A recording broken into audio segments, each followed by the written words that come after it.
বরফে ঢাকা এক স্বপ্নপুরী ভুটানের রহস্যময় হা ভ্যালি।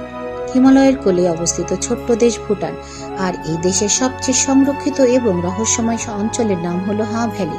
আপনি যদি যান্ত্রিক কোলাহল থেকে দূরে গিয়ে প্রকৃতির নির্জনতায় হারিয়ে যেতে চান, তবে সমুদ্রপৃষ্ঠ থেকে প্রায় 2670 মিটার উচ্চতায় অবস্থিত এই উপত্যকাটি আপনার জন্য এক টুকরো স্বর্গ।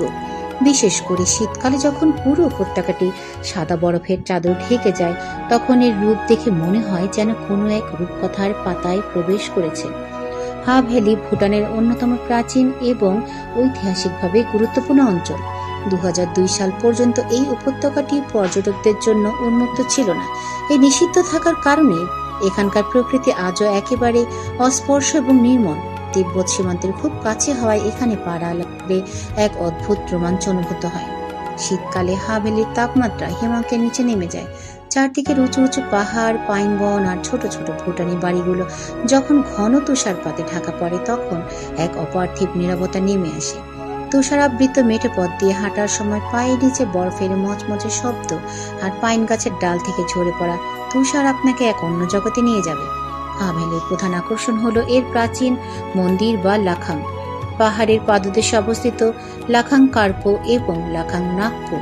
সপ্তম শতাব্দীতে নির্মিত এই মন্দির দুটিকে ঘিরে জড়িয়ে আছে নানা কিংবদন্তি। স্থানীয়দের বিশ্বাস এই মন্দির দুটি পুরো উপত্যকার রক্ষাকর্তা। শীতের সাদা বরফের মাঝে এই রঙিন মন্দিরগুলো এক দারুণ বৈপরীত্য তৈরি করে, যা আলোকচিত্রীদের জন্য স্বপ্নের মতো। পারো থেকে হা ভ্যালি যাওয়ার পথে আপনাকে পার হতে হবে ভুটানের সর্বোচ্চ মোটরযোগ্য রাস্তা চেল্লে লা পাস। প্রায় 3988 মিটার উচ্চতায় অবস্থিত এই পাস থেকে বরফে ঢাকা মাউন্ট জুমলহারি এবং হা ভ্যালির এক প্যানোরামিক ভিউ দেখা যায়।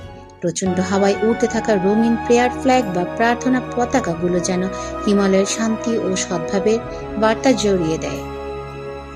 হা ভ্যালির মানুষেরা মূলত পশুপালন এবং কৃষিকাজের উপর নির্ভরশীল। শীতকালে তাদের জীবনযাত্রা থমকে গেলেও আতিথেয়তায় কোনো কমতি থাকে না। এখানকার বিখ্যাত ভুটানি খাবার এমা দাৎসি পনির ও লঙ্কা দিয়ে তৈরি, আর গরম গরম সুজা মাখন চা আপনার শরীরে উষ্ণতা এনে দেবে। এখানকার প্রতিটি কাঠের বাড়ি যেন একটি শিল্পকর্ম। হা ভ্যালি কেবল একটি পর্যটন কেন্দ্র নয়, একটি আত্মিক প্রশান্তির এক গন্তব্য। বরফে ঢাকা এই উপত্যকা আমাদের শেখায় কিভাবে প্রকৃতির সাথে মিশে শান্তিতে বাস করা যায়। আপনি যদি প্রকৃত অর্থে হিমালয়ের গভীরতা অনুভব করতে চান, তবে শীতের কোনো এক ভোরে হা ভ্যালির বরফ ঢাকা পথে হারিয়ে যাওয়ার চেয়ে রোমাঞ্চকর আর কিছুই হতে পারে না।